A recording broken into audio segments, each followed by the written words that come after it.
Hello and welcome to Introduction to Meteorology. My name is Bob Swanson. I will be your instructor this semester. And I wanted to start things off by just talking about some of the objectives we have for Module 1. You'll notice that the title of the module is Tools of the Trade. And the first question I guess I have for you is, what does the term tool mean to you? Is it something that makes your work easier? If you're a carpenter, for example, your favorite tools might include a framing square or a level. And if you work in the world of sales, an iPhone, a tablet, those are likely to be indispensable.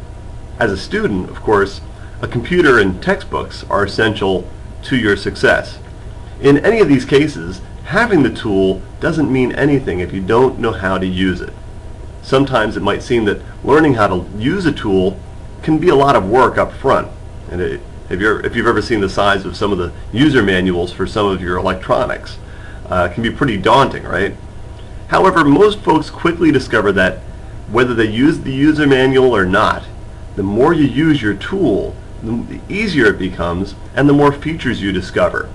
And this is true of meteorology as well. The more you use the tools, the more you'll get out of them and the more efficient you'll become in completing your work.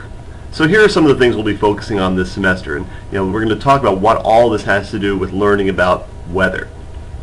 Of course, Module 1 is all about these tools that meteorologists use to fashion understanding of the atmosphere out of raw observations, taking raw observations and understanding what the atmosphere is doing.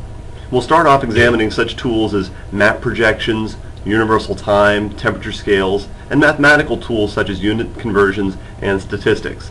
I want to focus on a couple of these in particular. Geography, of course, is essential to being a good meteorologist. You have to know where on Earth you're talking about. So knowing things like latitude and longitude, the different types of map projections are very, very important. Also, timekeeping is very important.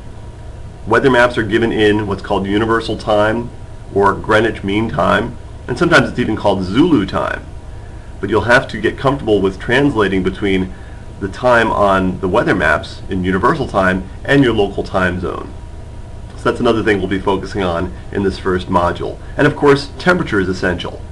We think in Fahrenheit. Most Americans still think and live in the Fahrenheit scale. However, most weather maps are given in the Celsius or centigrade system. So you'll have to get comfortable converting between Fahrenheit and Celsius and vice versa. Of course, we'll also move on to some tools that deal with the analysis of meteorological data both in time and space. Remember, these tools exist to make learning about the atmosphere easier, so you need to learn them well. You have to learn what's called isoplething. That's how to take values and create a map that gives you some information about where it's warm, where it's cold, where it's dry, where it's moist, all those sort of things. You'll also have to learn how to interpret what are called meteograms and station models.